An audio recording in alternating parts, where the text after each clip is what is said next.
दोस्तों नमस्कार, स्वागत है आपका हमारे PC tech talk YouTube channel पर। दोस्तों आज की इस वीडियो के अंदर हम लोग बात करने वाले हैं एक ऐसे टॉपिक पर जो हर बजट गेमर को सोचने पर मजबूर कर देगा। वो है 2026 में बजट गेमिंग के लिए कम से कम 12 GB VRAM क्यों जरूरी हो गया है, यानी कि ग्राफिक कार्ड 12 GB मिनिमम क्यों जरूरी हो गया है। पहले समझते हैं VRAM क्या होता है। VRAM मतलब वीडियो रैंडम एक्सेस मेमोरी। ये जीपीयू की मेमोरी होती है जो गेम के टेक्सचर, ग्राफिक, लाइट और इफेक्ट्स को स्टोर करने का काम करती है। अगर कम पड़ा तो गेम स्टरिंग करने लग जाएगा, टेक्सचर पॉपअप होने लग जाएगा और फ्रेम रेट गिर जाएगा। इस तरह की तमाम प्रॉब्लम्स देखने को मिलती है। आज हम लोग बिल्कुल सिंपल लैंग्वेज में समझेंगे क्यों 8 GB का जो ग्राफिक कार्ड है, जो VRAM है, वो बजट में काफी नहीं है। 12 GB मिनिमम क्यों बन गया है और बजट में कौन सी कार्ड लेना आज के रेट में सही रहने वाला है। इन सब पर हम लोग डिटेल में बात करेंगे। वीडियो को लाइक कर दो, चैनल को सब्सक्राइब करो, क्योंकि इस तरह के तमाम वीडियो हम लोग लेकर के आते रहते हैं। बेल आइकन दबाना ना भूलना ताकि हमारी कोई वीडियो मिस ना हो। बाकी इन सभी की प्रैक्टिकल वीडियो देखना है, टेस्टिंग पीसी बिल्ड देखना है, प्रैक्टिकल वीडियो बाबा टेक रिव्यू चैनल को जाकर के सब्सक्राइब करो। एक से एक वीडियो हम लोग लगातार वहां देते रहते हैं। तो आइए दोस्तों आगे हम लोग समझते हैं। तो VRAM को ऐसे समझो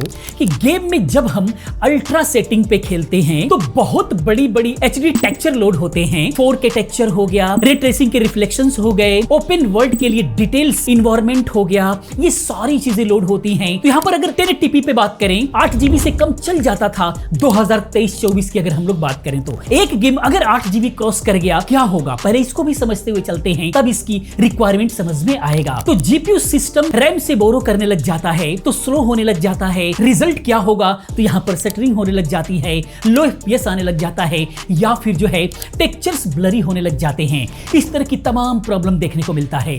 2026 में माइक्रोसॉफ्ट खुद रिकमेंड कर रहा है कि 1440p 2K हाई सेटिंग के लिए 12 GB VRAM मिनिमम आपको लेना चाहिए। ये खुद माइक्रोसॉफ्ट बोल रहा है। 8 GB सिर्फ 1080p मीडियम सेटिंग तक ही ठीक है, ये ऑफिशियल गाइडलाइन में लिखा हुआ है। तो इन सारी बातों को भी आपको एक बार गौर करने की जरूरत है। अगर एग्जांपल के तौर पर समझे तो ब्लैक मिथ वुकंग जैसे गेम में हाई सेटिंग पे 1440p पे 9 to 11 GB VRAM यूज करने लग जाता है। अगर 8 GB है तो टेक्सचर लोअर हो जाता है और लैग होने लग जाता है। तो इस तरीके से प्रॉब्लम बढ़ती जा रही है। अब हम बात करते हैं 2026 में गेम क्यों ज्यादा VRAM मांग रहे हैं। सबसे पहला जो रीजन है वो है बेटर ग्राफिक्स आने लग गए हैं। डेवलपर्स अब जो है फोटो रियलिस्टिक बनाने लग गए हैं, हाई रेजोल्यूशन टेक्सचर्स देने लगे हैं, डिटेल्ड मोड्स हो गए, रे ट्रेसिंग सब VRAM खाते हैं, इसीलिए ज्यादा VRAM की जरूरत होने लग गई है। दूसरा रीजन है ओपन वर्ल्ड गेम। GTA 6 बहुत सारी चीजें एक साथ लोड होती हैं, जैसे बिल्डिंग्स हो गए, कार्स हो गए, पीपल्स हो गए, वेदर इफेक्ट्स वगैरह हो गए, ये सारे एक साथ लोड होते हैं।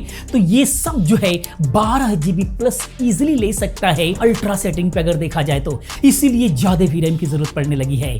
तीसरा जो रीजन है वो है मोड्स और हाई सेटिंग। बहुत लोग मोड्स लगाते हैं जिसकी वजह से टेक्सचर स्पैक जो VRAM को डबल कर दिया करता है, इसीलिए अगर बजट हुआ तो 12 GB 16 GB ही लेने में बेहतर रहने वाला है। रियल एग्जांपल के तौर पे समझते हैं कि 2026 में अराउंड क्या होने वाला है। तो cyberpunk 2077 with ray tracing plus high textures के साथ में अगर समझे तो यहाँ पर 10 GB प्लस 1440p पे डिमांडिंग होने लग जाता है, डिमांड करने लग जाता है। इसके अलावा किंगडम कम डिलीवरेंस 2 या फिर जो है स्टाइलकर 2 जैसे टाइटल्स के अंदर 11 to 12 GB तक जो है टच करने लग जाता है। इससे आपको समझ में आ रहा होगा कि क्यों जरूरी है। अगर आप 1440p मॉनिटर पे खेल रहे हो तो 8 GB में माइक्रो स्टरिंग जो है आप कॉमन देखने को मिलेगा। मतलब बजट में भी अब जो है कॉम्प्रोमाइज नहीं कर सकते। पहले 8 GB बजट किंग था। अगर 8 GB की बात करें तो RTX 4060 8 GB अच्छा माना जाता था, अब वो लिमिटेड फील होने लग गया है। अगर आप लाइट अल्ट्रा चाहते हो तो ठीक है, नहीं तो आपको इससे ऊपर बढ़ना होगा। अब हम बात करते हैं कि बजट में 2026 के लिए बेस्ट ऑप्शन क्या हो सकता है। तो यहाँ पर 8 GB कार्ड्स अवॉइड करो आप, यानी कि वो लोग जो 1440p या फिर फ्यूचर प्रूफ चाहते हैं उनको अवॉइड करना चाहिए। जैसे बेसिक RTX 5050 हो गया, 5060 8 GB वेरिएंट सिर्फ जो है लाइट 1080p के लिए ठीक है। बाकी 12 GB सीट स्पॉट रहने वाला है। ये अब जो है बजट का नया स्टैंडर्ड बन चुका है 1440p के लिए। Nvidia RTX 5070 हो गया जो कि 12 GB GDDR7 के साथ में आता है, DLSS 4 के साथ में बहुत अच्छा रहता है, रे ट्रेसिंग में बिल्कुल स्ट्रॉन्ग है ये।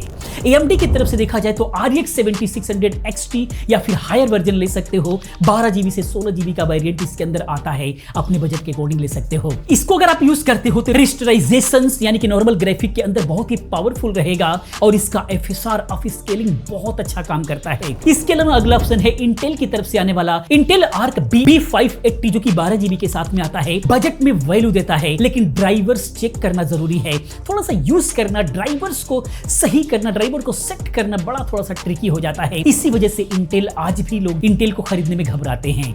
अगर थोड़ा सा एक्स्ट्रा बजट है आपके पास तो 16 GB वाला ले लो, बहुत अच्छा रहेगा। जैसे RTX 5060 Ti 16 GB हो गया या AMD RX 9060 XT हो गया 16 GB के साथ में, ये 3 से 4-5 साल तक चलेंगे, बिल्कुल भी प्रॉब्लम नहीं क्रिएट करेंगे। स्पेशली 4K लाइट गेमिंग या फिर हैवी मोड्स के लिए बहुत ही शानदार रहेंगे। टिप्स की अगर हम लोग बात करें तो हमेशा ऑफिशियल स्पेक्स चेक करो NVIDIA फिर AMD के वेबसाइट से। एग्जांपल की बात करें तो RTX 50 सीरीज में कुछ मॉडल्स 12 GB GDDR7 देते हैं, पुराने 12 GB से फास्टर हैं बैंडविड्थ की वजह से। इन सब का भी आपको ध्यान देना होगा। बजट बिल्ड एग्जांपल की अगर हम लोग बात करें GPU की तो 12 GB वाला मिड रेंज 30 से 45,000 के बीच में मिल जाता है, डिपेंड करता है ऑफर वगैरह क्या चल रहा है, कौन सा मॉडल आप ले रहे हैं। CPU की बात करें तो Ryzen 5 का Intel i5 रिसेंट जिन आपको लेना चाहिए। रैम की बात करें तो अच्छी गेमिंग करना है, वीडियो एडिटिंग करना है तो 32 GB ज्यादा जरूरी है, क्योंकि सिस्टम रैम भी बहुत ज्यादा हेल्प करता है। रिजल्ट की बात करें तो 1440p पर जो है हाई अल्ट्रा सेटिंग पर 60 to 100+ FPS जो है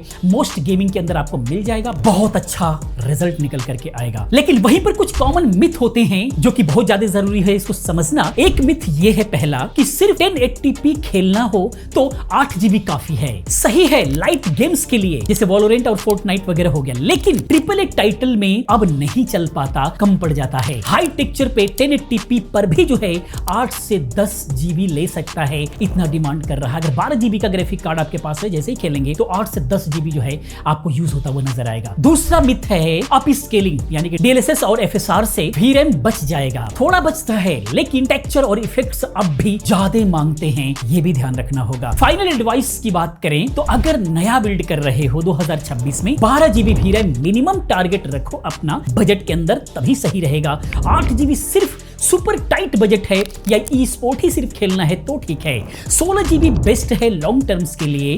बाकी हमेशा रिव्यू पढ़ो, रियल बेंचमार्क के साथ में आप जो है वीडियोस देखो, क्योंकि हर गेम अलग अलग होता है, उसके अकॉर्डिंग कौन सा आप खेलते हो उसके हिसाब से आप सेलेक्ट करो। ऑफिशियल साइट से वेरीफाई करो, nvidia.com हो गया, amd.com हो गया, स्पेक्स देखो, कोई गलत इंफॉर्मेशन मत लो, अन्यथा आपका पैसा बर्बाद हो सकता है। अगर 90% प्लस जा रहा है, यूज हो रहा है रेगुलरली, तो आपको अपग्रेड करने की जरूरत है, आप अपग्रेड करो। तो दोस्तों ये था आज का टॉपिक 2026 में बजट गेमिंग के लिए 12 GB VRAM वाला ग्राफिक कार्ड क्यों जरूरी है। उम्मीद करता हूं आपको क्लियर हुआ होगा। आपका क्या एक्सपीरियंस रहा है कमेंट में जरूर बताओ। आपके पास कितने VRAM वाला ग्राफिक कार्ड है, कौन सा गेम खेलते हो, क्या प्रॉब्लम आती है, जरूर आप कमेंट में बताओ ताकि मैं नेक्स्ट वीडियो में वो प्रॉब्लम्स ले सकूं। बाकी वीडियो कैसा लगा प्लीज आप कमेंट में जरूर बताओ। इसी प्रकार की तमाम वीडियोस देखने के लिए चैनल को सब्सक्राइब करो, क्योंकि इस तरह की तमाम वीडियोस मैं लेकर के आता रहता हूं। मिलते हैं अगले वीडियो में किसी और इन्फॉर्मेटिव वीडियो के साथ में। पूरी वीडियो देखने के लिए, चैनल को सब्सक्राइब करने के लिए आप सभी का बहुत बहुत धन्यवाद।